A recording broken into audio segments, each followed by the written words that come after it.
Hello everyone, welcome back to The Witch Doctor. I hope everyone's had a good week.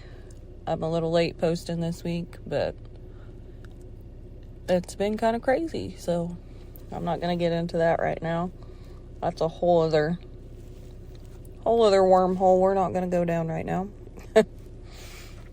This week I thought it would be a good idea to kind of step back and start from kind of the middle to the beginning. I want to go back to when I was in high school and talk about when I was 17 and got pregnant with my oldest.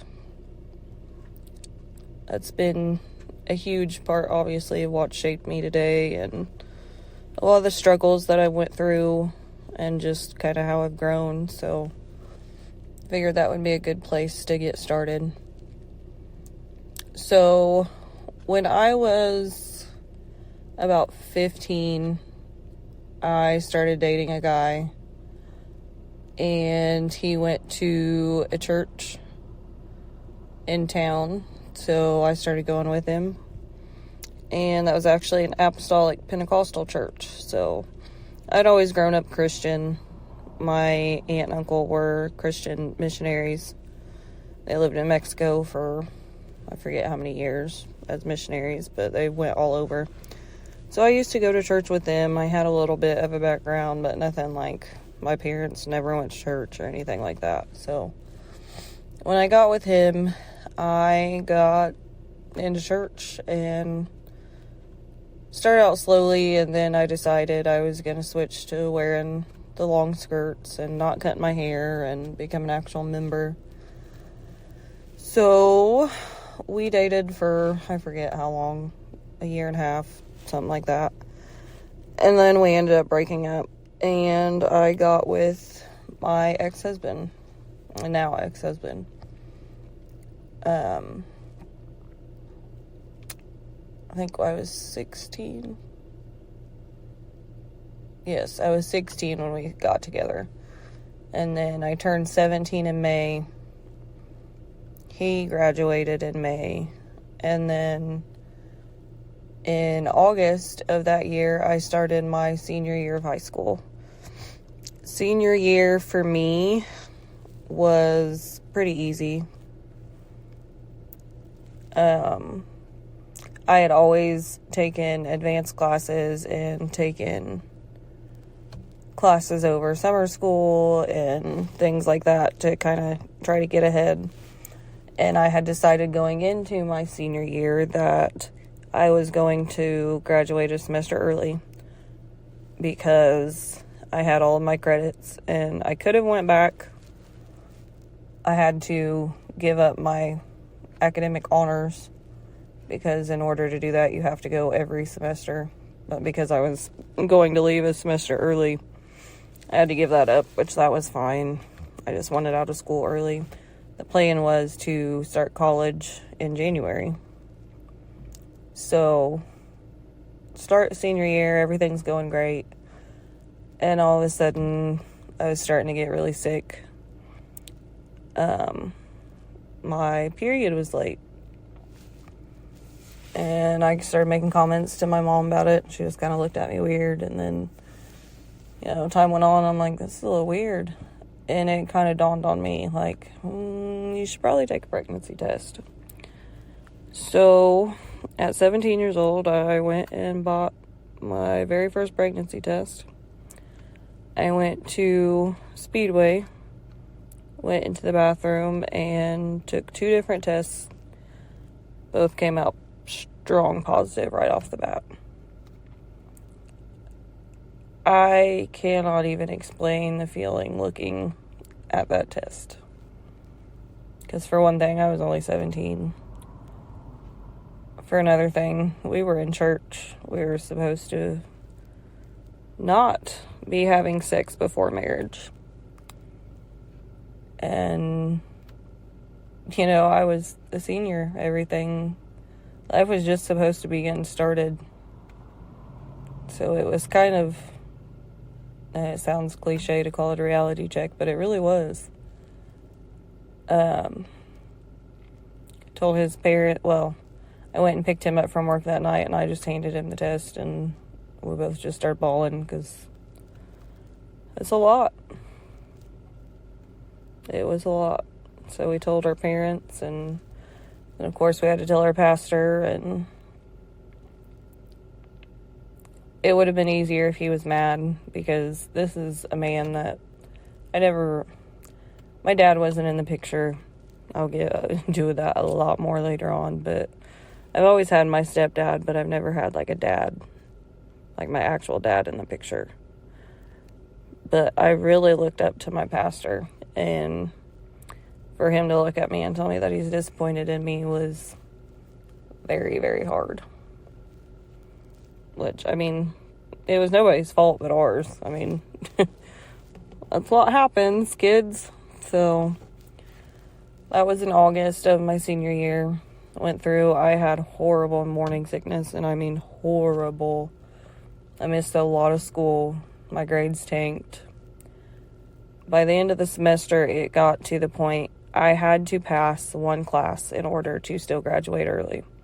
If I did not pass that class, I was going to have to enroll for my last semester just for one class. And you can't do that, so I would have had to have picked up a bunch of other credits just in order to finish. So, on top of that, finishing the pregnancy, knowing that now was going to be a nightmare. So we get down to the last day. It literally comes down to my last final. This class was AP Physics. So I'm not talking about going and passing a spelling test. My entire graduating early at August, September, November, October, November, December, 5 months pregnant, 5 or 6 months pregnant, rode on passing AP Physics, which I had missed most of the classroom instruction for because I was at home puking my guts up. So it came all the way down to that final. And, you know, I had talked to my physics teacher. He knew. So he's like, at the end of the day, come up here. I'll make sure I have your final graded. That way you know before leaving if you're going to have to come back or not.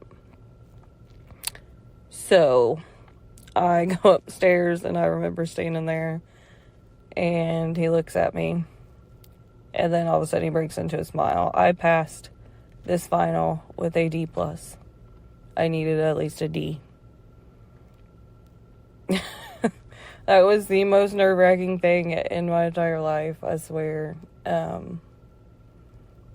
so I got out of high school in December, finished. In January, we got married at 17. February, I think, was when we found out what we were having, maybe. Anyway, I started college in January too. Never finished. He was due the very end of the semester, and things just didn't work out. I couldn't concentrate. It was hard. What I had originally wanted to go to school for was not what I saw myself doing anymore. I obviously had other things on my mind. I tried for a few more semesters, and it just, being that young, trying to be a mom and a wife, and totally lost my own self-identity. I just didn't end up finishing. To this day, I've never went back and finished college. I've changed majors 3 times, so we went through all that.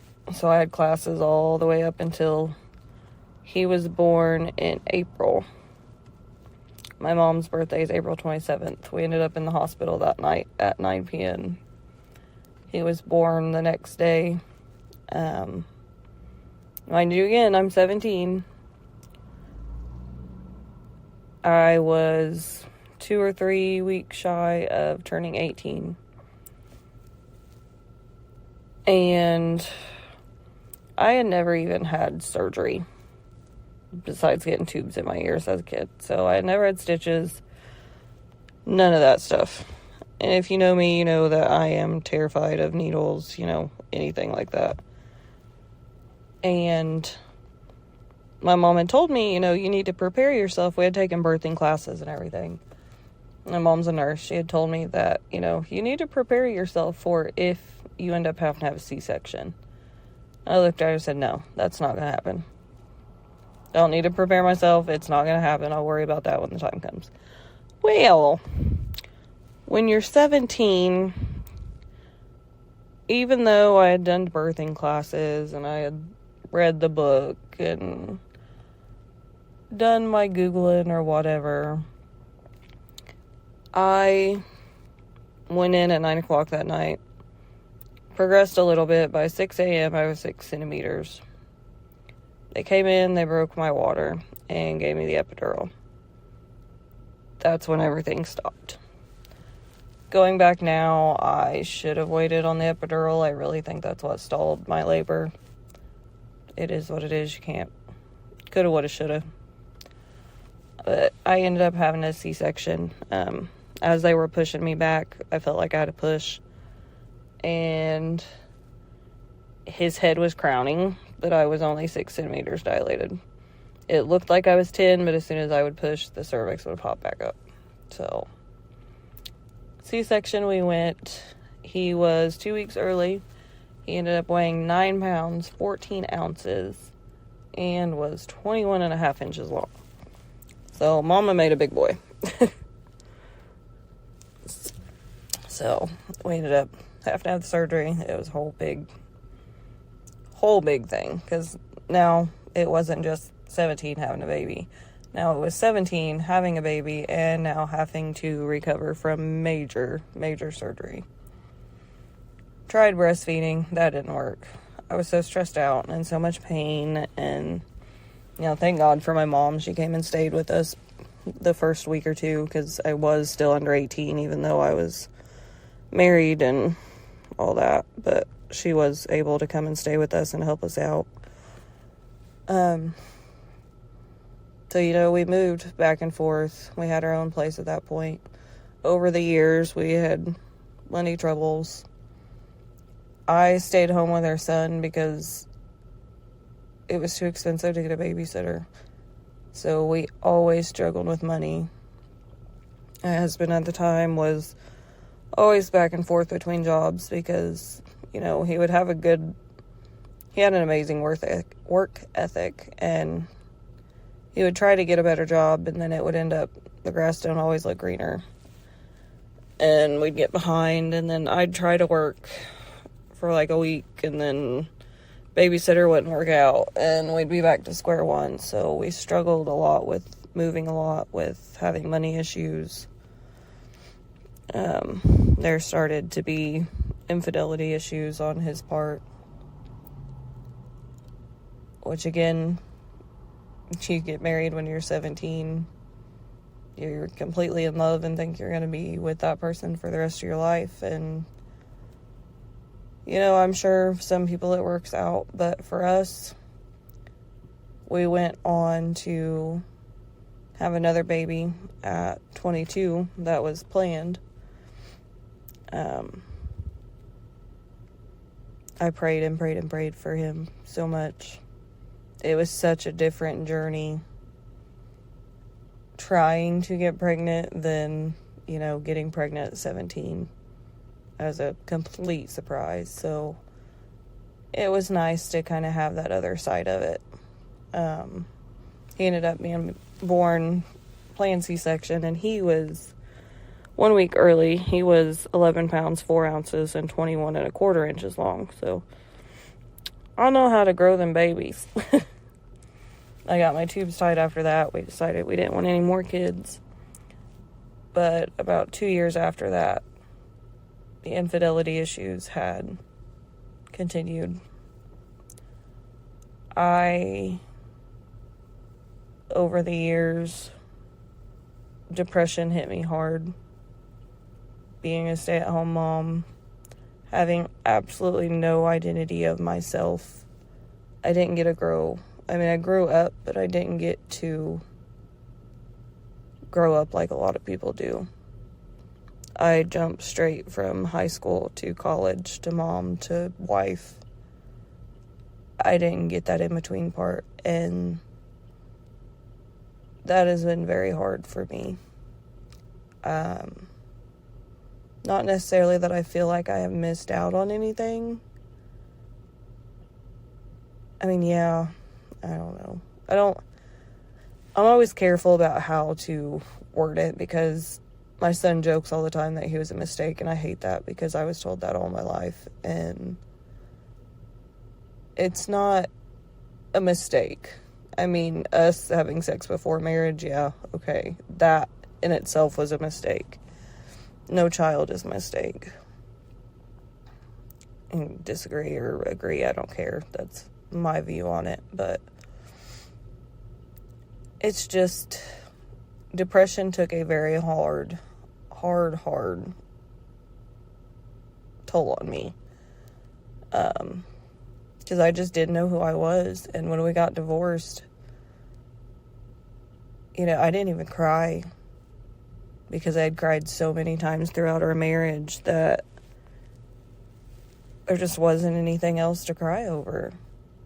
I hated the idea of our family being broken up, but at the same time, I was so tired of losing myself. I didn't even know who I was, and I was only staying married for my children, which is great.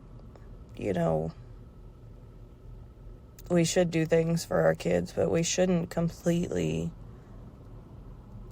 lose ourselves in the process. And so we decided to separate. I decided I was putting my foot down, and I was done. And that point was really when I began to find myself again.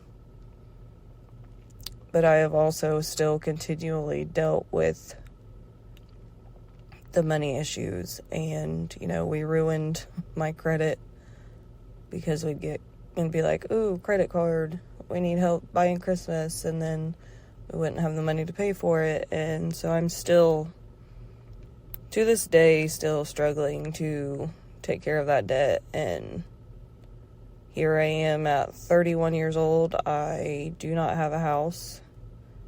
I just now have a car in my name, and I'm still struggling. Like I said up before, I don't have a degree. I've worked a few different jobs. I'm okay where I'm at right now, but I don't make a ton of money. So it's hard, because I still feel like I'm constantly in that rut, and that I'm never going to get out of it. Whereas people that went to school, then got a house and got married and did everything that way, it's hard to compare yourself to your peers that didn't necessarily have the issues that you did. Now, with that being said, we all are on our own journeys for a reason. And I 100% take responsibility for the path that I'm on right now. I've made a lot of mistakes. I've done things that I shouldn't have done, and you know what? That's part of it. I'm here today. I know I'm a damn good mom. I do not have a shadow of a doubt about that. And I finally, in these last few years, specifically in the last year, I've really found myself again and found my identity besides being a mom, besides being John's mom or Aiden's mom or whatever. I'm 31 years old. I've been divorced. I'm now remarried. I have 2 kids plus my bonus daughter. Do I have the most frivolous job ever? Absolutely not. Do I pay the bills? Sure do. So life is all about balance and give or take. And we do have to live with some of the actions that we make. And getting pregnant at 17 completely changed my path and completely changed my direction, but it's still a direction. I hate when people say, your life's over if you get pregnant at 16, 17, whatever. Is your life a whole lot more complicated? Abso-fucking-lutely. Is it over? Absolutely not. your life is just beginning.